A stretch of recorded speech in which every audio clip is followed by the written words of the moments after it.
This video tells the story of the 2003 case when 37-year-old Sandra Rozzo was ambushed in her garage after a night shift. As she arrived home and prepared to get out of her car, her boyfriend, who was upstairs, heard a loud noise, immediately ran downstairs and called 911 upon finding her injured. The case involved multiple suspects and was believed to be a crime motivated by jealousy and control. Pinellas Park, a peaceful town near Tampa, Florida, was shaken by the incident. That night, neighbors heard a loud noise around 11 p.m. and called the police upon realizing it was not fireworks. Troy Edwards, Sandy's boyfriend, called 911 after hearing the sound and discovering Sandy shot 8 times inside her car. Initial investigation suggested the assailant used a .22 caliber weapon and may have either ambushed or followed her into the garage. During the investigation, detectives initially focused on her boyfriend, Troy.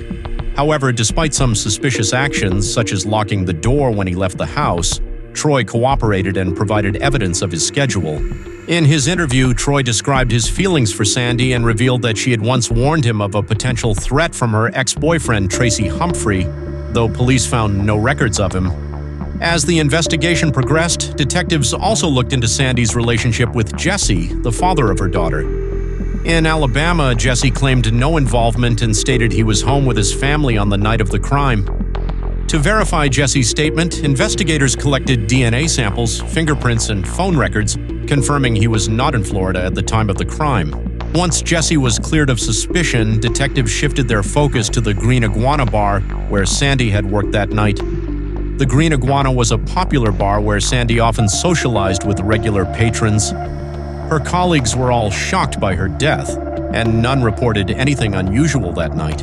Sandy left the bar around 10:45 p.m., and a witness saw her leaving the parking lot shortly afterward.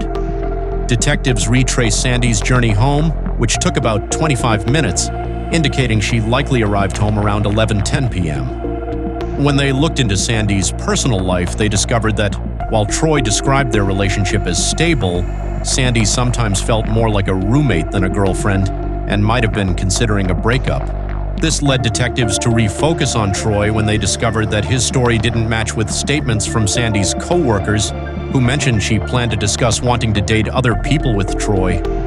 This unrequited love could have been a motive for a crime of passion. When re-interviewed, Troy remained cooperative and confirmed his feelings, but his behavior was deemed suspicious, prompting detectives to continue investigating. After thoroughly searching Troy's car and home without finding any evidence, police temporarily ruled him out as a suspect, raising the question of who else might have had a motive. When the investigation reached a dead end, Troy discovered a file belonging to Sandy, detailing an upcoming trial where she was set to testify against Timothy Alvin Humphrey, the real name of her ex-boyfriend Tracy, whom she had accused of assault and unlawful imprisonment. Further investigation revealed that Tracy had a history of assaulting women and had served an 8-year prison sentence. The most shocking information was that Tracy had once kidnapped and held Sandy captive for several days, threatening to kill her if she reported the incident. Despite her fears, Sandy was prepared to testify against him. Evidence such as DNA and Sandy's own testimony was compelling, but without her testimony, the charges could be dropped, giving Tracy a strong motive to silence her, making him the prime suspect. Sandy had directly identified Tracy as a threat in a note she had written. With this information, detectives located Tracy at a gym in Brandon where he worked as a trainer. Known for his physique, Tracy was often called Mr. Clean due to his authoritative appearance, bald head, and earring. During questioning, Tracy appeared surprised by news of Sandy's death, but his evasive demeanor raised suspicions. When asked about his relationship with Sandy, he became defensive and refused to answer without a lawyer. Detectives also noticed that he was wearing a wedding ring, indicating he was recently married, though there were no records of this marriage in the database. It turned out that Tracy had married Ashley Christine Humphrey, a woman much younger than him. Tracy was 39, while Ashley was only 20. Detectives hoped to gather information from Ashley, so they visited her home. Ashley was visibly nervous but revealed that she and Tracy had married on July 4th, just one day before Sandy was murdered. The timing of their marriage raised suspicion, as Florida law prevents spouses from being compelled to testify against each other.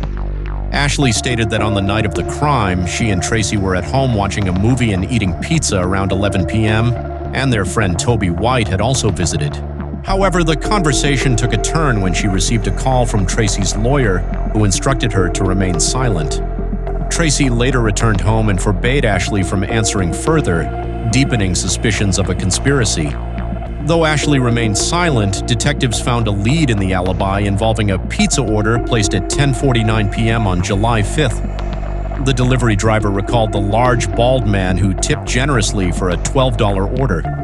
Since Tracy's home was a 40-minute drive from the crime scene, detectives ruled out his presence at the scene but continued to investigate Ashley's role. During the investigation, detectives discovered that Ashley had reported her car stolen just before Sandy's death. The car was later found in Tampa, completely burned. Coincidentally, on the same day her car was burned, Ashley visited a Tampa shooting range and practiced with a .22 caliber gun, matching the type used in the murder. This detail prompted detectives to further investigate Ashley's connection to the case.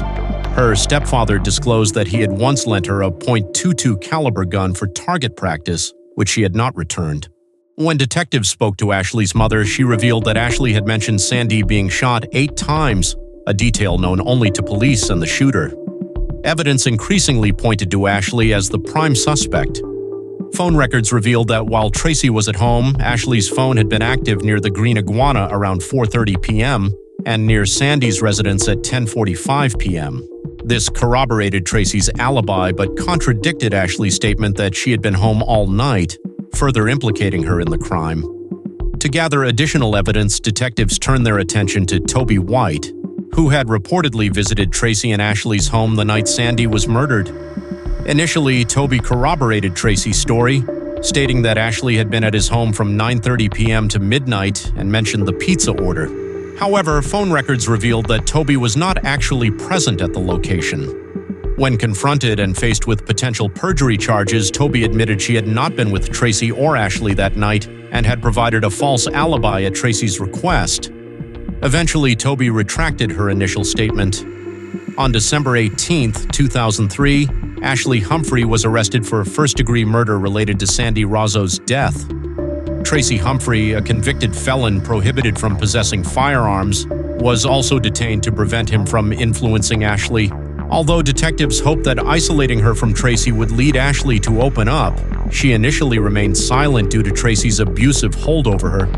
Upon discovering Tracy's infidelity, Ashley gradually realized her relationship was based solely on lies and manipulation. Feeling betrayed, she confessed to the crime and disclosed the location of the murder weapon in northeast Hillsborough County. Ashley also shared the plan Tracy had devised, convincing her that Sandy needed to be removed for them to be together.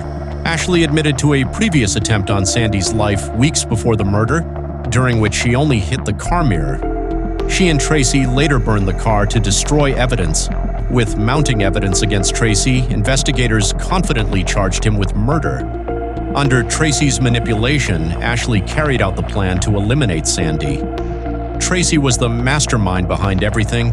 Without his influence, Sandy would likely still be alive, and Ashley wouldn't be involved in this crime. Ashley's confession allowed investigators to reconstruct the events of Sandy's final night. On July 5th, Sandy worked at Green Iguana until 10:45 p.m. Ashley waited in the parking lot with the .22 caliber gun lent by her stepfather, while Tracy stayed in touch over the phone. When Sandy arrived home, Ashley shot her 8 times and then called Tracy to confirm. Tracy quickly ordered pizza and tipped generously to establish an alibi. In exchange for her testimony, Ashley accepted a 25-year prison sentence and agreed to testify against Tracy.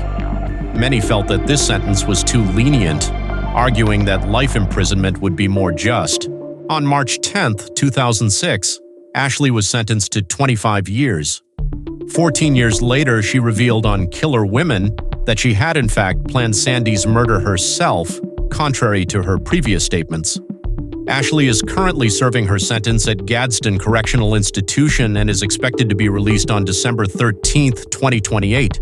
In February 2006, a jury found Tracy Humphrey guilty of murder, sentencing him to life imprisonment without parole, along with an additional 15 years for an attempted escape. He will spend the rest of his life in prison, bringing some comfort to Sandy Rozzo's family. So, today's case has come to an end. What do you think about the love and hatred of the perpetrator?